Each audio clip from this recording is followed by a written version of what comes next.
अस्सलाम वालेकुम रहमतुल्लाह।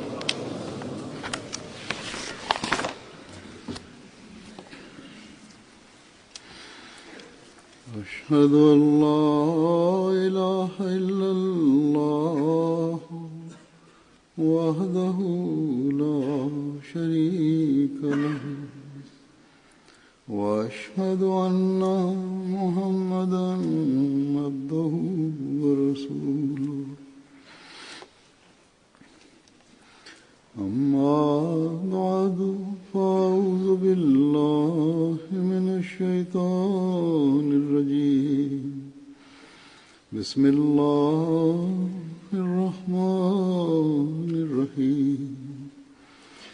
अल्हम्दुलिल्लाहि रब्बिल आलमीन अर्रहमानिर रहीम मालिकि यौमिद्दीन। इय्याका नअबुदु व इय्याका नस्तईन। इहदिनस सिरातल मुस्तक़ीम सिरातल लज़ीना अनअमता अलैहिम गैरिल मग़्दूबि अलैहिम वलद्दाल्लीन। उद्'उ इला सबील रब्बिका बिल हिक्मति वल मौइज़तिल हसनति वजादिलहुम बिल्लती हिया अहसन। इन्ना रब्बका हुवा अअलमु बिमन दल्ल अन सबीलिही व हुवा अअलमु बिल मुहतदीन। Bu ayetning tarjimasi quyidagicha: Parvardigoring yo'liga hikmat va chiroyli fan nasihat bilan da'vat qil, hamda ular bilan eng go'zal dalil orqali bahs yurit. Albatta, Parvardigoring o'zining yo'lidan ozib ketgan kimsani juda yaxshi biladi va u hidoyat topguvchilarni ham juda yaxshi biladi. Dunyoning bir necha mamlakatlaridagi jamoatlar o'tkazgan majlisi shuralarida biz qanday targ'ibot qilishimiz kerak, haqiqiy islom payg'amini qanday qilib mamlakatning har bir toifasiga yetkazish ishini kengaytirish yoki buni qanday qilib yaxshilash mumkin degan taklifni o'rtaga tashlab bahs munozaralar yurgizishdi. Har bir jamoat o'z ish dasturini ham taqdim etdi. Angliyadagi Ahmadiyya jamoati ham joriy yil o'z majlisi shurasi kun tartibida ushbu taklifni o'rtaga tashlagan va majlisi shura bu yuzasidan bahs yurgizib o'z ish dasturini menga tasdiqlash uchun yubordi. Ammo doimo yodda tutishimiz lozimki, xoh targ'ibot ishlari uchun rejalar bo'lsin, xoh boshqa ishlar uchun majlisi shura biror ishni rejalashtirganida shura a'zolarining turli takliflari yuzaga keladi. Shundan so'ng aniq qaror chiqaradi yoki a'zolarning ko'pchiligi ham fikr bo'ladi. So'ngra uni amalga oshirish uchun ish dasturi tuzilib zamon xalifasi huzuriga tasdiqlash uchun yuboriladi. Tasdiqlangandan so'ng uni o'zlarining barcha salohiyat va iste'dodlari bilan amalga oshirish hamda oshirtirish majlisi shura a'zolarining ham har qanday miqyosdagi jamoat a'zolarining ham mas'uliyatidir. Demak, targ'ibot ishini yaxshilash yoki kengaytirish to'g'risidagi taklif Angliya majlisi shurasida bahsga qo'yilib, u haqda qabul qilingan qarorlar yoki dunyoning boshqa mamlakatlarida bu taklif bo'yicha bahslar yurgizilib, zamon xalifasi tomonidan tasdiqlangandan so'ng uni amalga oshirish uchun jamoatlarga takliflar yuborilgan. Endi bularni amalga oshirish va oshirtirish uchun Majlis-e Shuraning har bir a'zosi hamda turli miqyosdagi mas'ullar jon jahdi bilan harakat qilishlari lozim. Bu taklif targ'ibotga tegishli bo'lib, faqat targ'ibot kotibining vazifasidir. Faqat u harakat qilsin yoki agar biror boshqa bo'limga tegishli taklif bo'lsa, faqat unga tegishli kotibgina mas'ul deb hech o'ylamanglar. Shubhasiz, uni amalga oshirish uchun tegishli kotiblar mas'uldirlar. Biroq targ'ibot va tarbiya ishlari xususan shundayki, bunga jamoatning har bir miqyosdagi mas'ul shaxs ishtirok etib, o'z namunasini ko'rsatishi lozimdir. Men hozir targ'ibot to'g'risida gapirmoqchiman. Shuning uchun unga iqtibosim har bir mas'ul kishining u o'zining targ'ibot kotibiga bu taklifni amalga oshirish uchun to'liq yordam berishga e'tiborini qarataman. O'zingiz bunga qatnashib, jamoat a'zolari uchun ibrat bo'linglar. Jamoatning har bir mas'ul kishisi turli shaklda targ'ibot ishlariga o'z hissasini qo'sha oladi. Agar mas'ul kishilar ham qatnashayotgan bo'lsalar, ular jamoat a'zolari uchun namuna bo'ladilar. Ahmadiylarning aksariyati ularga aytilmay, o'z-o'zidan ularning ibratlarini ko'rib, bu ishni amalga oshirish va islomning haqiqiy payg'amini yetkazish harakatlariga ishtirok etishadi. Ba'zi kotiblarda o'z bo'limlarining ishi unchalik ko'p bo'lmaydi. Ular ham targ'ibot ishlari uchun ko'proq vaqt sarflay oladilar. Faqat niyat va irodaga ehtiyoj bor. Qisqasi, milliy targ'ibot kotibining ishi shuki, qanaqa rejalar tuzilgan bo'lsa, ular mahalliy targ'ibot kotiblarigacha yetib borishi kerak. Yana buni ham aniqlashtiringlarki, ma'muriyatga tegishli bo'limdan tashqari tuzilgan ish rejalar jamoatning har bir a'zosiga yetib borishi zarur.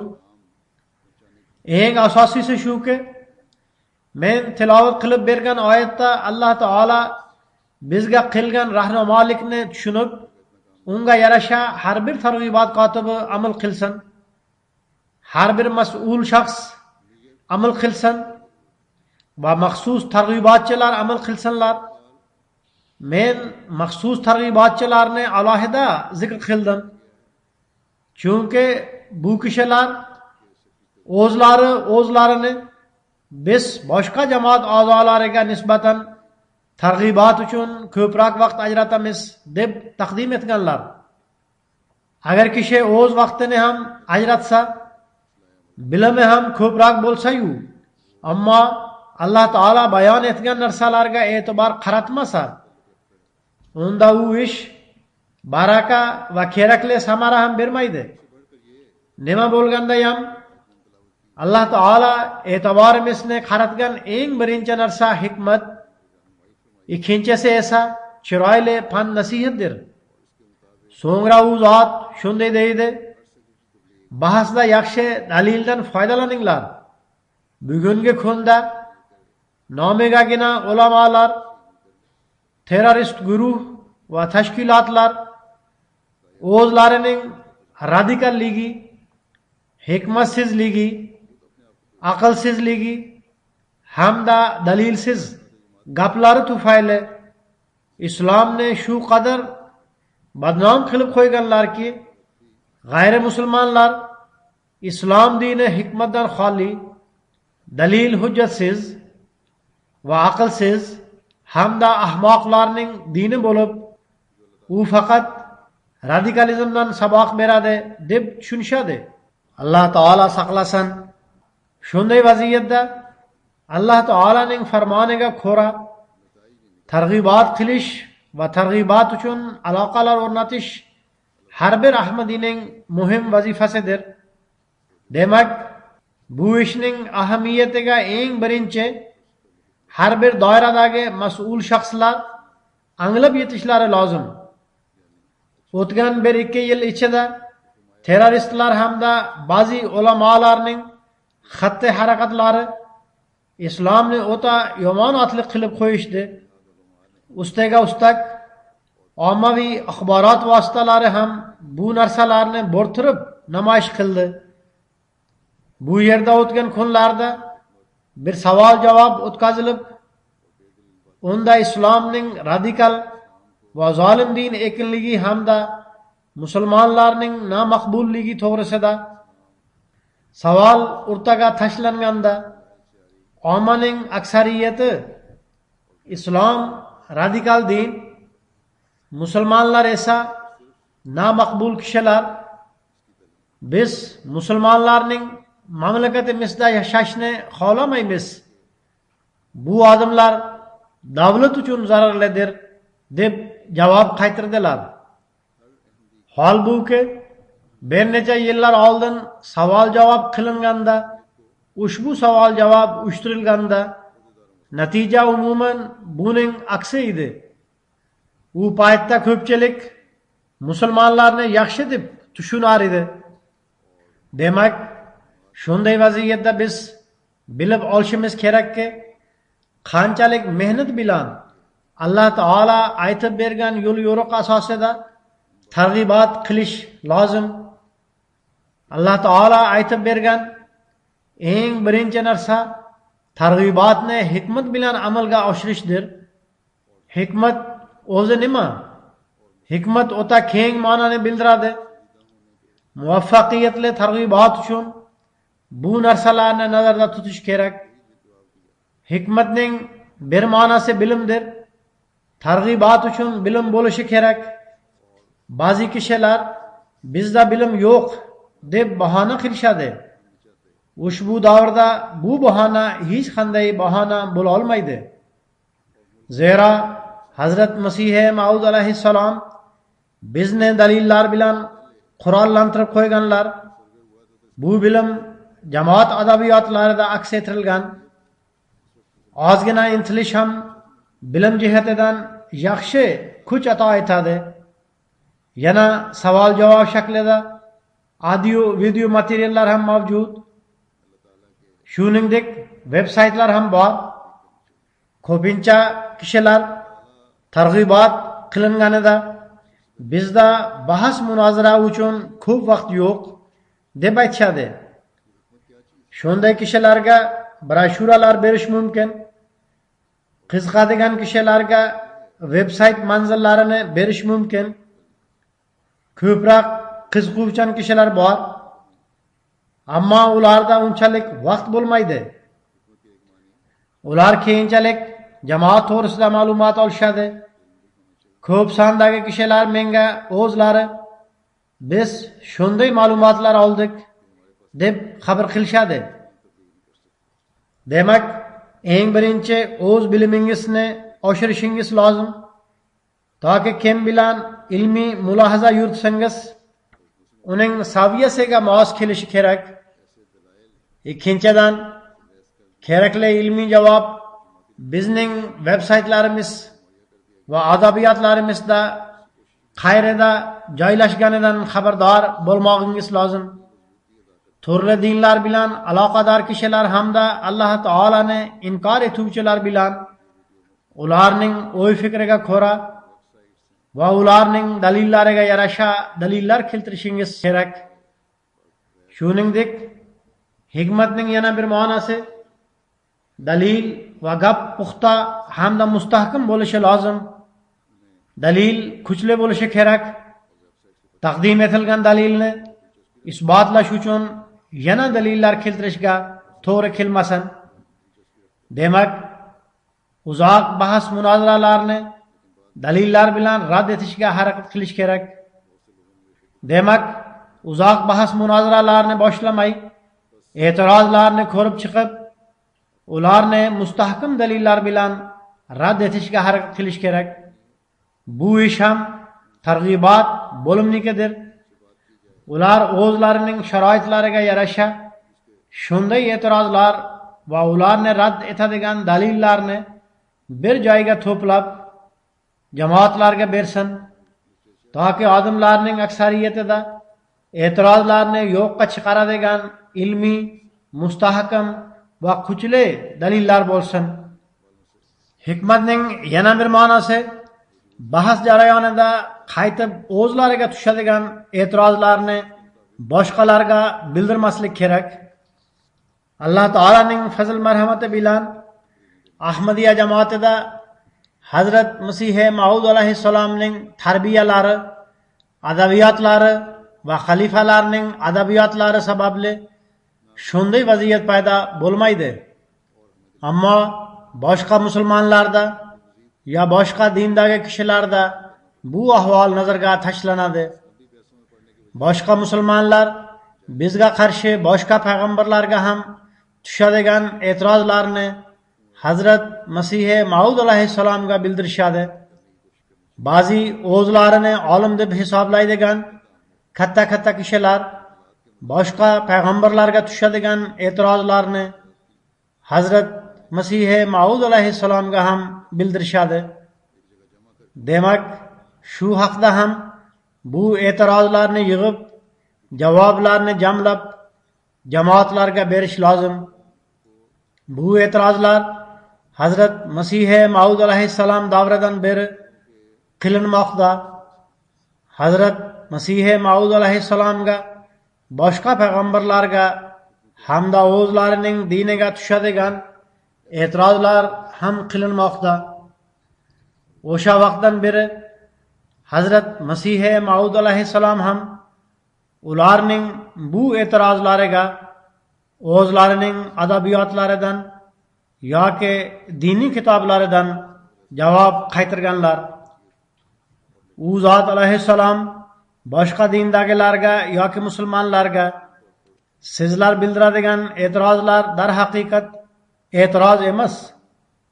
Islomga ham kofirlar tomonidan shunday e'tirozlar bildirilgan deydilar. Men aytib o'tganimdek, targ'ibot bo'limi ba'zi shunday e'tirozlarni ham kichkina broshuralarda jamlab chop etib jamoatlarga berishi lozim. Agar ko'p odamlarni targ'ibot ishiga solish kerak bo'lsa, unda mazkur bo'lim mehnat ham qilishi kerak, xarajat ham qilishiga to'g'ri keladi. Hikmat, muloyimlik va yumshoqlik kabi ma'nolarni ham bildiradi. Demak, targ'ibot ishlarida yumshoqlik va aqllilik bilan ish tutish kerak bo'ladi. G'azab hamda jahl bilan gapirganda boshqalarga salbiy ta'sir o'tadi. Ular dalili yo'q, shuning uchun g'azablanib javob qaytarmoqda deb tushunishadi. G'azablangan kishi bilan yumshoqlik bilan gaplashish lozim. Islom ta'limotiga e'tiroz bildiradiganlarga ham nomigagina ulamolarning g'azabi hamda radikalizmi e'tiroz bildirish fursatini bergan. Aksincha, sokingina gaplashilganda e'tirozlarning ko'pchiligi o'z-o'zidan barham topar edi. Shuningdek, hikmat nubuvvat degan ma'noni ham bildiradi.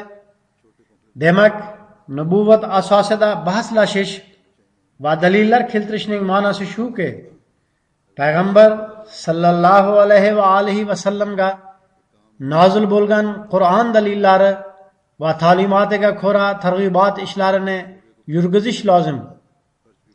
Islomga e'tiroz bildiruvchilar yoki e'tiroz bildiruvchilardan ta'sirlangan kishilar bilan Qur'on oyatlari asosida gaplashilganida ijobiy ta'sirlanganlarini kuzatganman.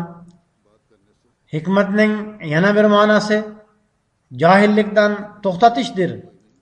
Demak, boshqa kishi oson tushunadigan va uning johilligini uzoqlashtiradigan uslubda gaplashish lozim.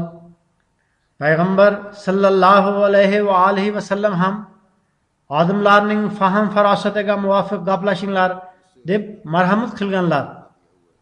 Hikmat so'zi haqiqat yuzasidan gapirish degan ma'noni ham bildiradi.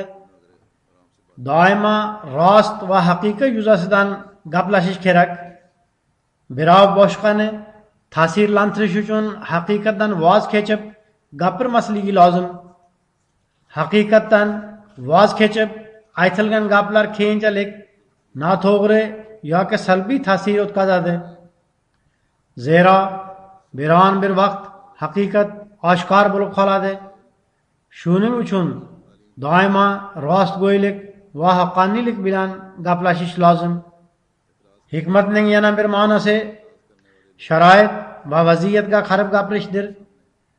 Ya'ni biror dalil keltirish natijasida ikkinchi tomon g'azablanishi hamda achchiqlanishi ehtimoli bor bo'lsa yoki qandaydir talashish, tartishuv ehtimoli bor bo'lsa, unda shunday dalil keltirishdan ehtiyot bo'lish lozim.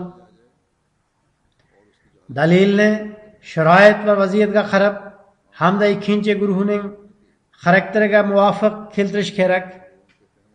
Dalil o'zaro musofani ko'paytirish o'rniga yaqinlashtirish sababchisi bo'lsin. Ba'zi kishilar bir majlisda o'tirib bir gap aytadi, ikkinchisi esa uni eshitib yaxshi ta'sir oladi. Ammo u kishi gapirib sukut saqlash o'rniga o'z gapini qayta takrorlab, u kishiga yopishib oladi. Uni qoyil qilishga harakat qilib, biz bugun bu kishini qoyil qoldirib qo'yamiz deb o'ylashadi.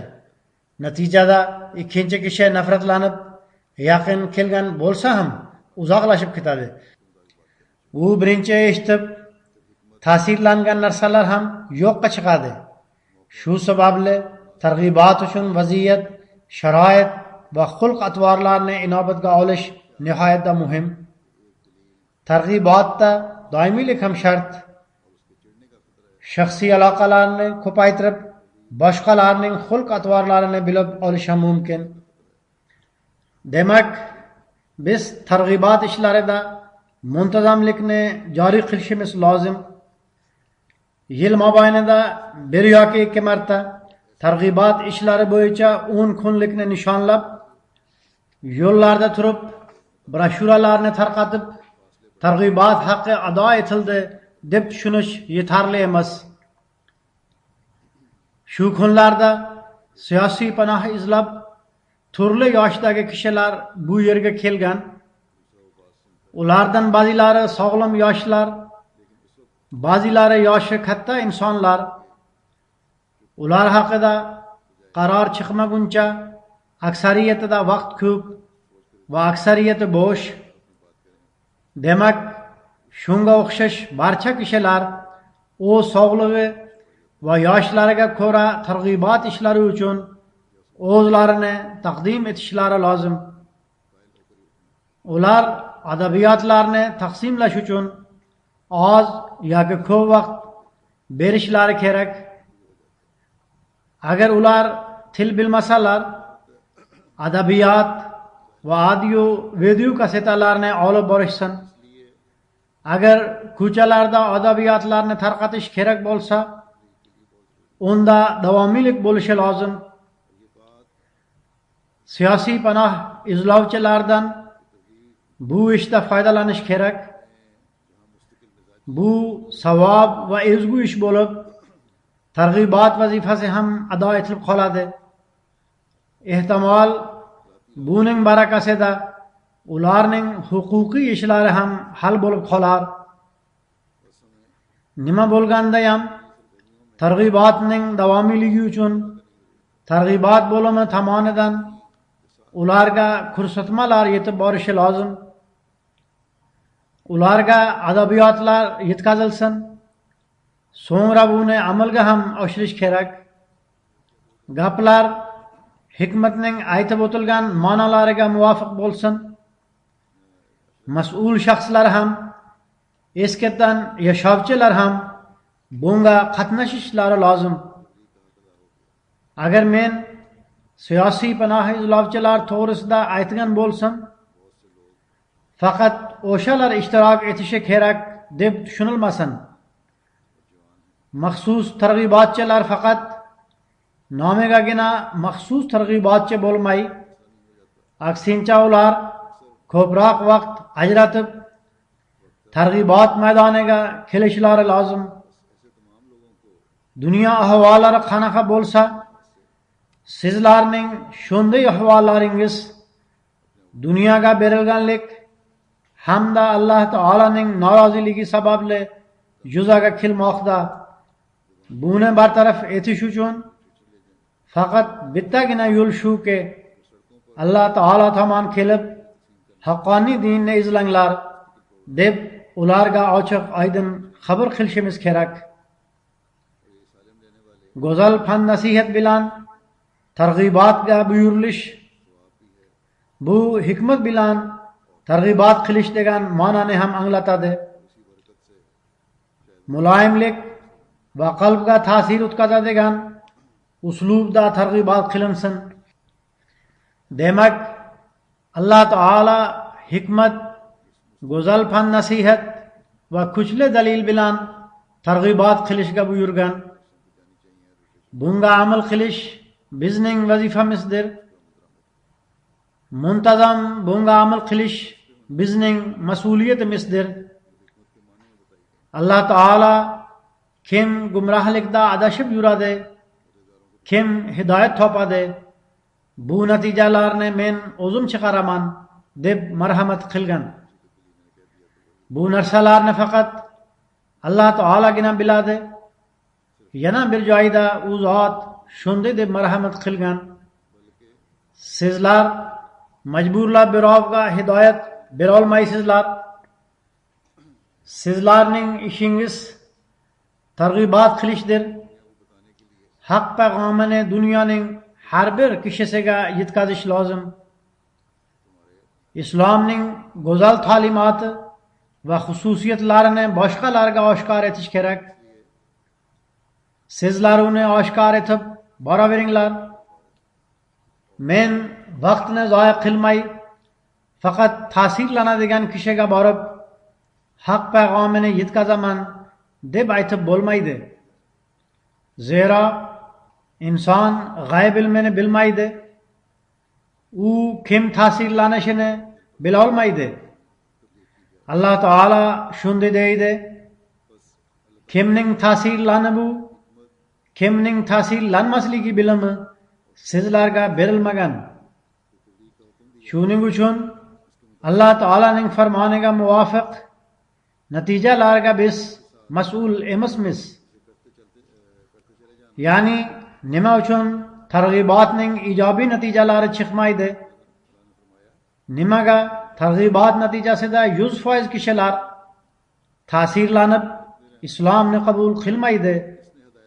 Alloh taolo bizdan faqat payg'amni yetkazish yoki yetkazmasligimiz, targ'ibot vazifasini ado etish etmasligimiz, Alloh taolaning ko'rsatmasiga amal qilish qilmasligimizni so'raydi. Kimning hidoyat topishi-yu, kimning hidoyat topmasligini faqat Alloh taolaning o'zi biladi. Agar biz o'z vazifamizni bajarsak, unda kishilar dunyodan o'tib ketganidan keyin Alloh taolaga bizga islom payg'omi yetib kelmagan, shuning uchun aybimiz yo'q deb aytisha olmaydi. Ba'zi kishilar payg'omni eshitib tushunib oladilar, ammo baxtga qarshi qandaydir to'sqinlik paydo bo'lib, ular qabul qila olmaydilar. 2 kun oldin Yevropadagi bir da'vatchimiz bunday yozdi: falonchi kishi sizlar bilan uchrashgan va Germaniya jalsasiga ham qatnashgan. Targ'ibot hamda atrof muhitdan ta'sirlanib bir necha marta bayt berishga iroda qilgan. Biroq yana qandaydir to'sqinlik paydo bo'lib qoladi. endi bu kishi qabul qilish imkoniga ega bo'ladimi yoki yo'q, buni Alloh taolo biladi. Biroq biz baribir o'z burchimizni ado etib, uni islomning haqiqiy ta'limoti bilan tanishtirib qo'ydik. Targ'ibot qilish borasida shu narsa ham borki, ba'zi odamlar sizlarning targ'ibotingiz natijasida qancha kishilar bayat qilib Ahmadiy bo'lishdi. Musulmonlar ham sizlarni musulmon deb hisoblamaydilar.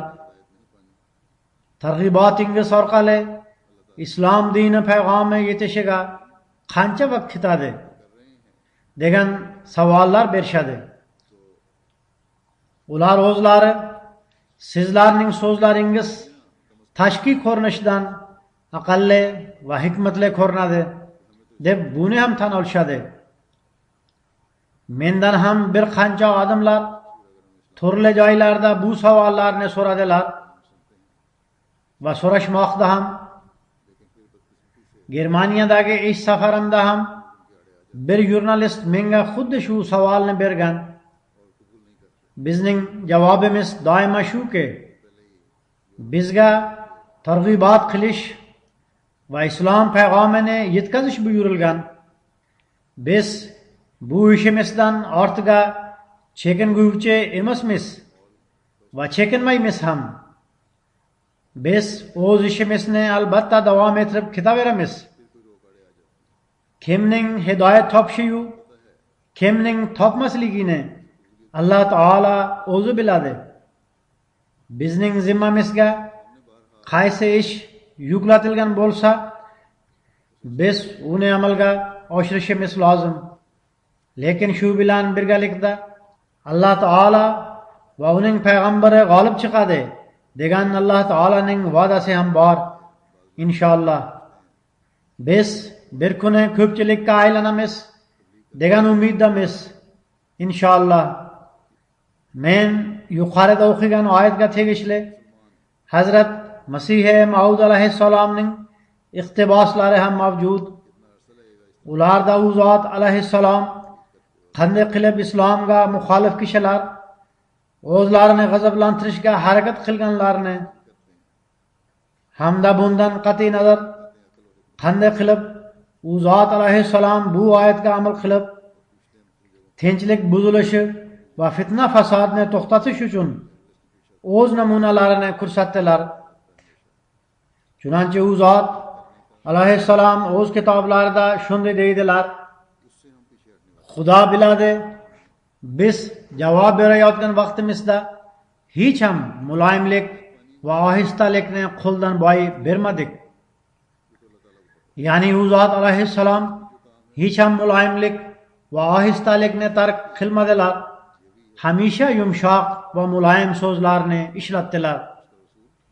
Ba'zida muxolifatchilar tomonidan nihoyatda qattiq va fitna fasodga sababchi yozuvlarga duch kelganimizda hikmat asosida biroz qattiq choralarni ko'rdik. Ya'ni yomon ulamolar va yovuzlikda haddan oshib ketadigan rahbarlar xalqni adashtiradi. Shuning uchun ularning qo'pol yozuvlariga javoban qo'pollikdan foydalandik. Toki xalq javobini topib vahshiy hissiyotlarini jilovlab tursin. Ya'ni musulmonlarga qarshi qanday qo'pol e'tirozlar bildirilgan bo'lsa, ularga ham o'shanday javob qaytarildi. Nafsoniy his-tuyg'ular va vahshiylikni bundan ortiq qo'zg'atmaslik lozim, toki fitna fasod yuz bermasin. U zot alayhissalatu vassalam davom etib shunday deydilar: bunday qattiq choralar qandaydir nafsoniy his-tuyg'ularga berilib yoki g'azablanib ko'rilmagan. Aksincha, faqatgina jadilhum billati hiya ahsan degan oyatga amal qilib hikmat yuzasidan ko'rilgan. Ba'zida qattiq choralarni ko'rish ham bu oyatga to'g'ri keladi. Ya'ni vaziyatga va sharoitlarga qarab javob qaytarishga to'g'ri keladi. Shuning uchun ba'zida qattiq so'zlarni ishlatishga majbur bo'lamiz. Aks holda aslida muloyimlik ko'rsatish lozim. Qattiq choralar muxoliflar tomonidan haqoratlash, tahqirlash va so'kinishlar haddan oshganda va sardorimiz, xojamiz, koinot faxri payg'ambarimiz sallallohu alayhi va alihi vasallamga nisbatan shunday jirqanch va fitnali so'zlarni ishlatganlarki, undan notinchlik paydo bo'lish ehtimoli tug'ilganda bu uslubni qo'lladik.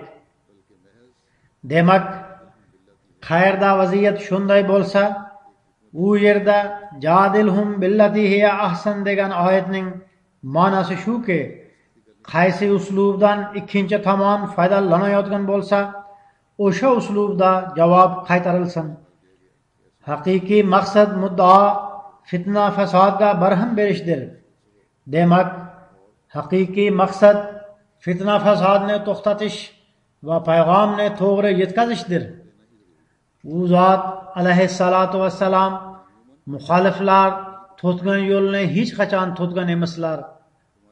U zot alayhissalom hukumat va qonunga bo'ysunish lozimdir deb aytganlar. Fitna fasodning tarqalishini to'xtatish uchun dalillar keltirib, qonundan ham yordam oldilar. Qisqasi, qayerda or namus ko'rsatish lozim bo'lsa, u zot alayhissalom u yerda or namus ko'rsatdilar.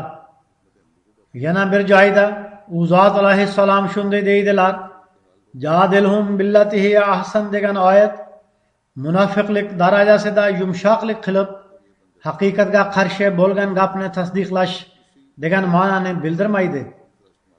Biz Xudo bo'lishga da'vo qiluvchi bizning payg'ambarimiz sallallohu alayhi vasallamni bashorat sifatida yolg'onchi deb nauzubillah va Hazrat Musa alayhissalomni qaroqchi degan kishini rostgo'y deb ayta olamizmi? Bunday xatti harakat go'zal bahs munozarami? Aslo hech ham. Aksincha, bu munofiqlik xatti harakati va iymonsizlikning bir qismidir. Demak, doimo bu narsalarni farqlab ko'z oldimizga qo'yishimiz lozim. Ya'ni biz albatta birovga targ'ibot qilishimiz va unga gapimizni yetkazishimiz kerak deb munofiqlik bo'lmasligi, or namus yo'qqa chiqmasligi va hech qanday janjal tortishuv bo'lmasligi kerak. Ammo ba'zida ularning so'zlarini o'zlariga qaytarishga ham to'g'ri keladi. Demak, muxoliflar e'tiroz bildirishda haddan oshib ketganda, haqorat va so'kish so'zlarini ishlatganlarida ba'zan bu fitnani daf etish uchun javob qaytarishga ham to'g'ri keladi. Shuningdek, u zot alayhissalom buni ham aytdilarki, muloyimlikning ma'nosi men oldin aytib o'tganimdek munofiqlik qilib, ulardan qo'rqib, ularning gaplariga qo'shilish va haqiqatga qarshi gaplarni ham tasdiqlash emas. Hikmat har holda lozim. Tilning muloyimligi va axloq ham shart. Ammo noto'g'ri gapni noto'g'ri deb aytish ham kerak. Demak, bu narsani doimo esda tutish kerakki, hikmatning ma'nosi qo'rqoqlik yoki o'ziga yaqinlashtirish uchun noto'g'ri gapni ham tasdiqlash emas. Masalan, bu kunlarda dunyoparast kishilar erkinlik nomidan shariat hech ham ruxsat bermaydigan qonunlarni qabul qilgan. Agar biz mazkur qonunlarga qarshi gapirsak, bular Ahmadiylar o'zlarini radikalizmdan uzoq ekanini aytishadi, ammo bu qonunga qarshi gapirishadi deyishadi. Ya'ni Ahmadiylar o'zlarining radikal emasligini bildirishadi, biroq ba'zi ishlarda ular ham radikaldirlar deydilar. Ular misol tariqasida ayollar bilan qo'l berib salomlashish va hamjinsbozlikka qarshilik bildirish masalasini keltirishadi.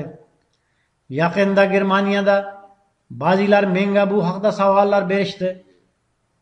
Mening javobim borasida ayrimlar salbiy o'y fikr ham bildirgan.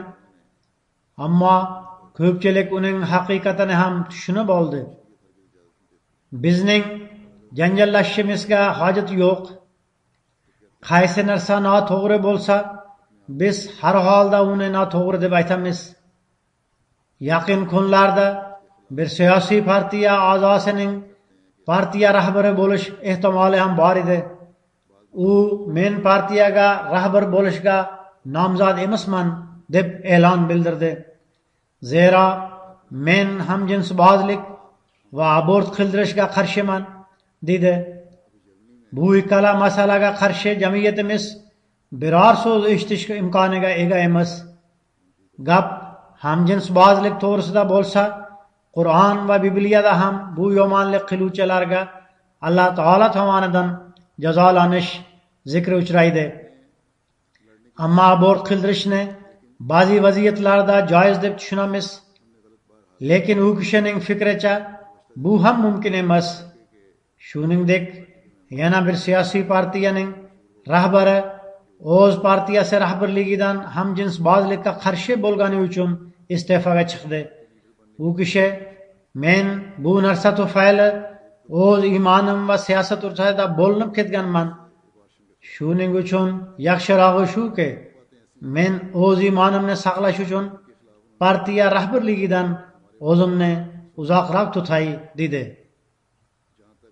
Demak, agar dinlari ham haqiqiy holatida saqlanmagan dunyoparast kishilar o'zlarining dunyoviy ishlarini din uchun qurbon qilib tursalar, munofiqlik va qo'rqoqlikni ko'rsatmasalar, unda biz oxirgi va doimiy qoluvchi shariatni tan oladiganlar iymonda qanchalik mustahkam bo'lishimiz kerak.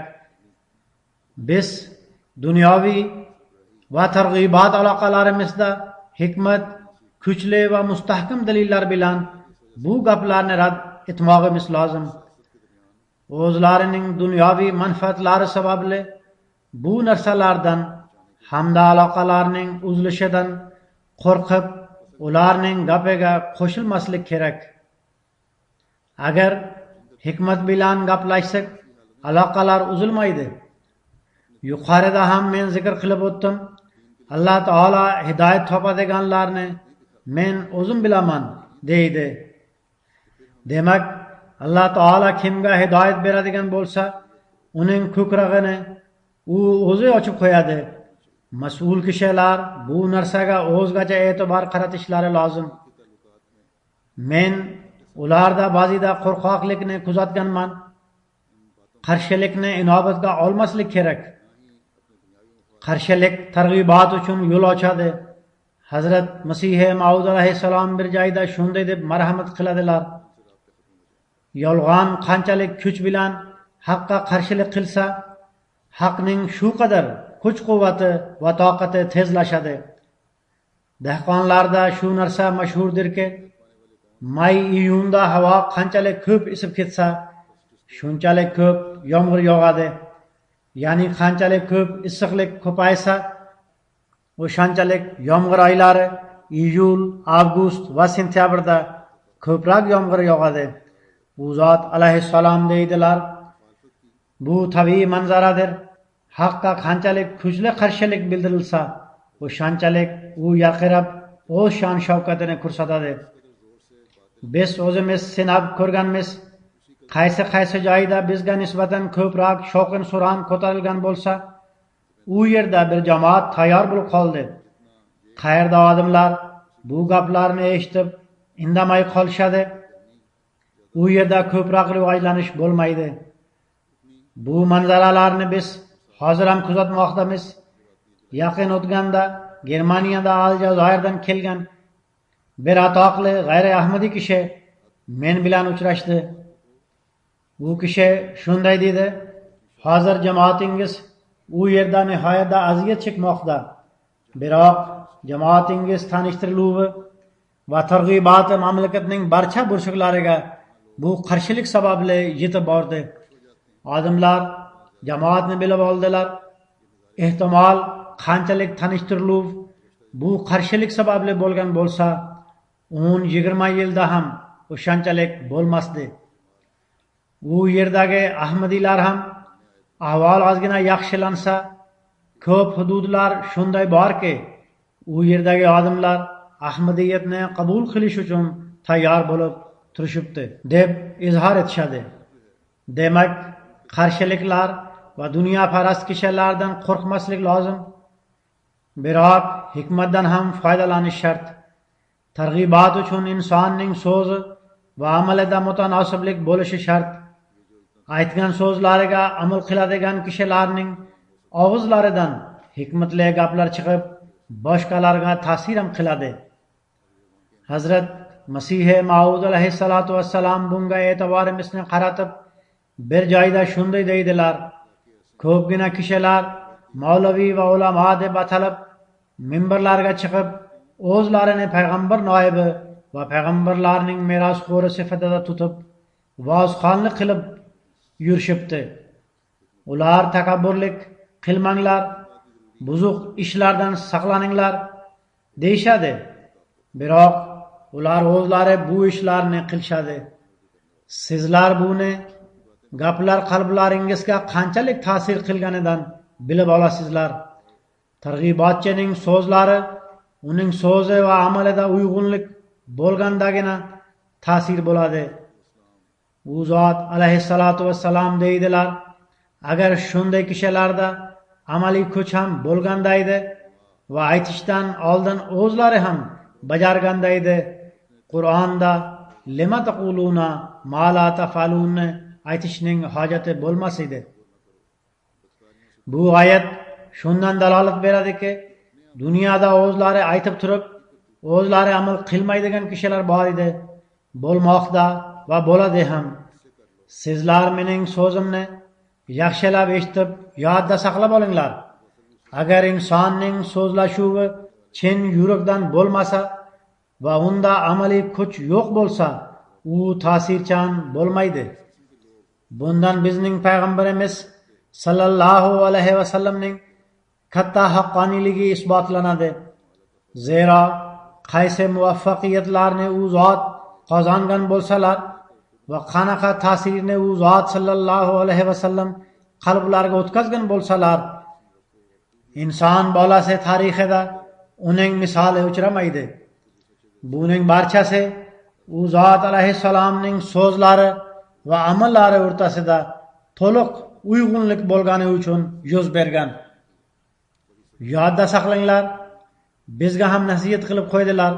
Faqat quruq va chiroyli gaplar bilan amal bo'lmaguncha ular hech foyda ko'rsatmaydi. Bunday gaplar Alloh taolo huzurida hech qiymatga ega emas. Chunonchi Alloh taolo shunday deb marhamat qiladi: kabura maqtan indallohi an taqulu ma la taf'alun. U zot alayhissalatu vassalam yana davom etib shunday deydilar: mo'minda ikki yuzlamachilik bo'lmasligi lozim. Qo'rqoqlik va munofiqlik undan yiroq bo'ladi. Doimo so'zingiz va amalingizni to'g'ri tutib, unda sahobalar o'z hayotlarida ko'rsatgan uyg'unlikni ko'rsatinglar. Sizlar ham ularning qadam izlaridan yurib, o'z sidq va vafo namunalaringizni ko'rsatinglar.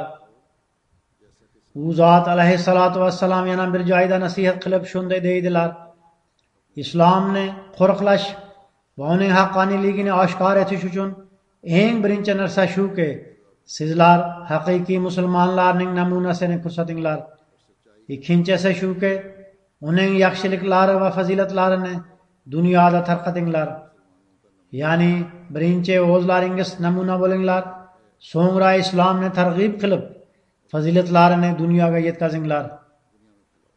Demak, targ'ibot uchun o'z holatlarimizda pokiza o'zgarishlarni paydo qilishga ehtiyoj bor.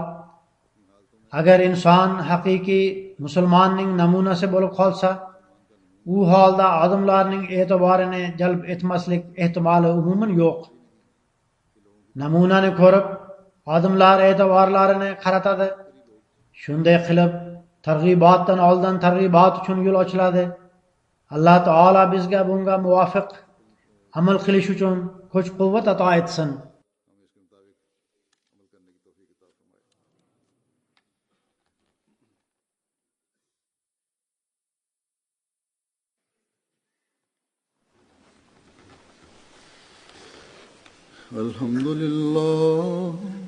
الحمد لله نحمده ونستعينه ونستغفره ونؤمن به ونتوكل عليه ونعوذ بالله من شرور أنفسنا ومن سيئات أعمالنا من يهده الله فلا مضل له ومن يضلل فلا هادي له ونشهد أن لا إله إلا الله ونشهد أن محمدا عبده ورسوله عباد الله رحمكم الله إن الله يأمر بالعدل والإحسان وإيتاء ذي القربى وينهى عن الفحشاء والمنكر والبغي يعظكم لعلكم تذكرون اذكروا الله يذكركم وادعوه يستجب لكم ولذكر الله أكبر